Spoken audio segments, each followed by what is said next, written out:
أعوذ بالله من الشيطان الرجيم. بسم الله الرحمن الرحيم. Hukum-hukum sekitar kurban yang perlu diketahui, yang pertama usia hewan. Hewan kurban berupa domba minimal 1 tahun ya, atau berusia 1 tahun atau hampir setahun. Sebagian ulama ada yang mengatakan 6 bulan boleh. Sedangkan yang lain berupa biri-biri, unta dan sapi tidak kurang dari 2 tahun. Ya. Biri-biri yang telah berusia setahun dan memasuki tahun kedua. Unta telah berusia 4 tahun dan memasuki tahun kelima. Sapi telah berusia 2 tahun dan memasuki tahun ketiga. Hal itu berdasarkan sabda Nabi SAW, la tadbahu illa musinnatan illa an ya'sura alaikum wa tadbahu jaza'atan minad dha'an wal musinnatu minal an'ami hiya thaniyah. Janganlah kalian sembeli kurban kecuali musinnah. Musinnah artinya domba yang telah berusia setahun lebih. Ya. Kecuali jika kalian kesulitan, maka sembelilah da'an atau kambing yang usianya 6 bulan hingga 1 tahun. Atau domba yang berusia kurang lebih 6 bulan sampai mendekati 1 tahun. Sedangkan dimaksud dengan hewan ternak musinnah adalah yang berusia 2 tahun. Hadis ini riwayat Muslim nomor 1963. Artinya hewan ini perlu diperhatikan umur-umurnya. Kalau mau dilakukan untuk Idul Adha ya. Tapi kalau sembeli harian, Anda mau bagikan kepada orang sebagaimana tadi sudah saya singgung, itu tidak ada masalah ya. Selanjutnya yang kedua, bebas dari cacat. Ini kapan saja Anda mau sembeli buat Allah, berikan yang terbaik ya. Sedekah untuk Allah, berikan yang terbaik. Tidak boleh dikurbankan kecuali hewan kurban yang terbebas dari kekurangan pada fisiknya. Maka tidak dibolehkan hewan yang buta sebelah matanya, hewan yang pincang dan patah tanduknya, atau terpotong hidungnya atau telinganya. Juga tidak boleh dikurbankan hewan yang sakit dan sangat kurus. Hal itu berdasarkan sabda Rasulullah SAW, arba'un la tajuzu fil awahi al-awra'ul bayyinu awruha wal maridatul bayyinu maraduha wal arja'ul bayyinu dhal'uha wal kasiratul lati la tunki ayyi la mukha fi idhamiha wa hiyal hazilul ajfa'. 4 macam hewan yang tidak boleh dikurbankan. Hewan buta sebelah yang sangat jelas buta matanya. Hewan sakit yang sangat jelas sakitnya. Hewan pincang yang sangat jelas pincangnya. Dan hewan yang patah kakinya dan tidak bersumsum. Yaitu hewan yang tidak ada sumsum pada tulangnya. Keadaannya sangat kurus kering. Hadis ini riwayatkan Abu Daud. Artinya berikan yang terbaik untuk Allah subhanahu wa ta'ala. Dan juga tentu hikmah yang lain yang bisa kita ambil dari kurban teman-teman sekalian. Bagaimana hewan-hewan ini berarti hewan-hewan yang terbaik yang Allah telah pilihkan buat kita sebagai pencipta ya. Allah pilihkan. Yaitu unta, sapi dan kambing atau domba ya. Tentu masuk dalam sapi ini juga kerbau ya, karena sejenis gitu ya. Inilah hewan-hewan terbaik yang dikonsumsi oleh manusia. Baik itu dagingnya juga susunya ya. Ini yang terbaik. Yang ketiga, yang paling utama kurban adalah domba yang bertanduk, jantan, putih bercampur hitam atau belang di sekitar matanya dan kakinya. Karena sifat seperti itulah yang disukai oleh Rasulullah sallallahu alaihi wasallam, dan beliau sendiri berkurban dengan yang seperti itu. Sebagaimana dituturkan oleh Ummul Mukminin Aisyah radhiyallahu anha. Beliau mengatakan anna Nabiy sallallahu alaihi wasallam dhaha bi kabshin aqran yata'u fi sawadin wa yamshi fi sawad wa yanzuru fi sawad. Bahwasanya Rasulullah SAW berkorban dengan domba yang bertanduk, sekitar kukunya hitam, kaki kakinya hitam, di sekitar kedua matanya juga hitam. Hadis ini riwayat Tirmidzi dan juga Abu Daud. Ya.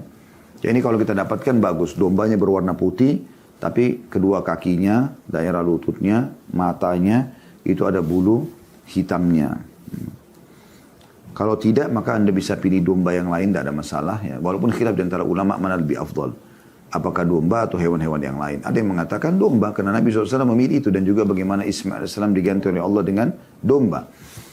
Kemudian ada juga mengatakan tidak. Yang afdal tetap yang lebih besar. Seperti unta dulu, kemudian sapi, baru kambing. Sesuai dengan hadis tentang masalah Jumat. Ya. Bagaimana orang kalau pergi di awal waktu Jumat, maka pahalanya seperti menyembeli unta. Kalau dia pergi waktu kedua seperti sapi. Kalau dia pergi waktu ketiga seperti ya, menyembeli domba. Kemudian kalau datang waktu keempat seperti ayam, kalau datang kelima sebelum khatib ada semimbar, maka seperti berkurban dengan sebutir telur ya, seperti itu kurang lebih. Kemudian yang keempat, waktu penyembelihan untuk penyembelihan hewan kurban di pagi hari Idul Adha setelah sholat Id. Tidak boleh sebelumnya karena Nabi SAW bersabda, "Man dzabaha qabla as-salati fa innama yadhbahu li nafsihi wa man dzabaha ba'da as-salati faqad tamma nusukuhu wa asaba sunnatal muslimin." Barang siapa yang menyembelih sebelum sholat id berarti ia menyembelih untuk dirinya. Dan barang siapa yang menyembelih setelah sholat id maka penyembelihannya telah sempurna dan sesuai dengan sunnah kaum muslimin. Hadits ini riwayat Bukhari. Ya. Boleh juga ditangguhkan hingga setelah sholat id. Paling afdal setelah sholat idul adha langsung hari nahar. Itu yang dikatakan tadi dalam hadis sebelumnya ya. Bahwasanya yang paling Allah cintai amal di hari nahar atau hari raya idul adha adalah berkurban. Menumpahkan darah hewan. Tapi boleh juga kita tunda sampai hari tasyrik. Artinya 3 hari setelah idul adha. Idul adha tanggal 10 Zulhijjah. Kita boleh tunda sampai 11, 12 dan 13 dari bulan Zulhijjah. Berdasarkan sabda Nabi SAW, kullu ayyami tasyriki dzabhun. Semua hari tasyrik boleh untuk menyembelih hewan. Hadis ini riwayat Ahmad. Kemudian yang kelima, yang sangat dianjurkan saat menyembelih kurban adalah menghadapkan wajah hewan ke arah kiblat sambil mengucapkan inni wajjahtu wajhiya lilladzi fatara as-samawati wal arda hanifa wa ma ana minal musyrikin. Inna salati wa nusuki wa mahyaya wa mamati lillahi rabbil alamin la syarika lahu bidzalika umirtu wa ana awwalul muslimin. Ya. Ini yang diambil dari potongan doa iftitah ya. Sungguhnya aku menghadapkan wajahku kepada Rabb yang telah menciptakan langit dan bumi dalam keadaan lurus dan aku tidaklah termasuk orang-orang musyrik. Sesungguhnya salatku, sembelihanku, hidupku dan matiku hanyalah milik Allah, Rabb semesta alam. Tidak ada sekutu baginya dan demikian itulah yang diperintahkan kepadaku dan aku termasuk orang-orang yang pertama berserah diri. Saat menyembelih hendaklah dia mengucapkan bismillah wallahu akbar, Allahumma hadza minka walaka. Dengan menyebut nama Allah dan Allah Maha Besar, ya Allah ini darimu dan untukmu. Ini sunnahnya menyebutkan itu ya. Kemudian yang keenam, boleh mewakilkannya. Seorang muslim dianjurkan untuk menyembelih sendiri hewan kurbannya kalau dia mampu, dekat, dan dia juga terbiasa. Tapi boleh juga mewakilkan kepada orang lain. Hal itu tidak berdosa dan tidak ada perbedaan pendapat di antara para ulama mengenai hal ini. Yang ketujuh, pembagian yang dianjurkan. Daging kurban dianjurkan untuk dibagi 3. Dimakan sendiri bersama keluarga, keluarga orang yang berkurban ya, sepertiganya. Sepertiga lagi disedekahkan dan sepertiga lagi dihadiahkan untuk rekan-rekannya. Demikian berdasarkan sabda Nabi SAW, kulu waddakhiru wa tasaddaqu. Makanlah dan simpanlah serta bersedekahlah. Hadis ini diriwayatkan oleh Bukhari.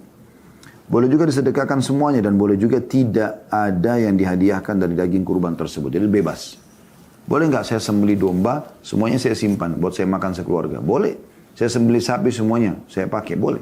Tapi kalau anda mau lebih afdal, anda bagi. Sepertiganya anda makan dengan keluarga. Dan ini mengatakan boleh dan dianjurkan makan daging, terutama 3 jenis hewan ini ya. Unta, sapi, dan kambing atau domba. Sepanjang tahun tentunya. Kemudian boleh juga sepertiganya anda sedekahkan umum untuk orang miskin. Sedekahnya anda sedekahkan kepada orang-orang rekan-rekan yang walaupun mampu. Jadi boleh saja anda saling berbagi satu sama yang lain gitu ya. Yang kedelapan, upah pelaksana dari setiap hewan kurban, upah pelaksana dari selain hewan kurban. Orang yang mengurusi hewan kurban tidak diberi upah dari bagian hewan kurban tersebut. Ali bin Abi Thalib radhiyallahu anhu mengatakan Rasulullah SAW menyuruhku untuk mengurusi untanya dan bersedekah dengan daging, kulit dan isi perutnya. Dan agar tidak memberi apa-apa kepada orang yang menanganinya. Ia mengatakan kami memberinya upah dari yang kami miliki. Hadis ini riwayat Bukhari Muslim. Artinya, ya menyembelih kasih duit. Bayar dengan upahnya, tapi jangan bayar dengan daging ya. Nanti sapi ini saya sembelih ya sekitar mungkin 5 kilo saya akan berikan kepada anda sebagai imbalan menyembelihnya, itu tidak boleh ya. Dia dikasih upah sendiri. Begitu diajarkan oleh Nabi alaihi salatu wassalam. Yang kesembilan berhubungan dengan masalah ini adalah apakah seekor domba cukup atas nama satu keluarga? Maka jawabannya seekor domba cukup ya. Untuk sekeluarga, walaupun satu keluarga itu terdiri dari beberapa orang yang banyak. Berdasarkan ucapan Abu Ayyub Al-Ansari radhiyallahu anhu, ada seseorang laki-laki di masa Rasulullah SAW yang berkurban dengan seekor domba atas nama dirinya dan keluarganya. Hadis ini riwayat Tirmidzi dan dihasankan oleh beliau. Yang ke-10, ya, apa atau yang harus dihindari orang yang telah berniat untuk berkurban, yaitu sangat dimakruhkan bagi orang yang hendak berkurban untuk memotong rambut atau kukunya. Ada yang harus dihindari, yang perlu diketahui dari berhubungan dengan kurban ini, yaitu dia menghindari untuk memotong kuku dan juga ya, rambutnya. Demikian ini semenjak memulai bulan Hijriah atau masuk bulan Hijriah, tanggal 1 Zulhijjah, mulai dari bulan Zulhijjah, dimulai dari tanggal 1-nya, hingga menyembelih hewan kurban. Berdasarkan sabda Nabi SAW, "Idza ra'aitum hilala dzilhijjati wa arada ahadukum an yudhhiya falyumsik an sya'rihi wa adfarihi hatta yudhhiya." Jika kalian melihat hilalnya bulan Zulhijjah, sudah masuk bulan Zulhijjah, 1 Zulhijjah, maka seseorang di antara kalian ingin berkurban, maka hendaklah ia menahan rambut dan kukunya atau tidak memotong hingga ia berkurban. Hadis ini diriwayatkan oleh Muslim. Yang terakhir teman-teman, yang ke-11 di poin ini ya, di hukum-hukum seputar hewan kurban di poin E-nya, yaitu kurban Rasulullah SAW atas nama semua umatnya. Orang yang tidak mampu berkurban di antara kaum muslimin akan mendapatkan pahala dari orang-orang yang berkurban. Karena ketika Nabi SAW menyembelih 1 ekor domba, beliau mengucapkan, Allahumma hadha anni wa amman lam yudhahi min ummati. Ya Allah, ini adalah nama atas namaku dan juga nama umatku yang tidak mampu berkurban. Diriwayatkan oleh Ahmad, Abu Daud dan juga Tirmidzi. Sebagian ulama mengatakan ini berlaku ya dari sembelihan Nabi SAW untuk semua umatnya yang tidak mampu untuk berkurban. Allahu a'lam.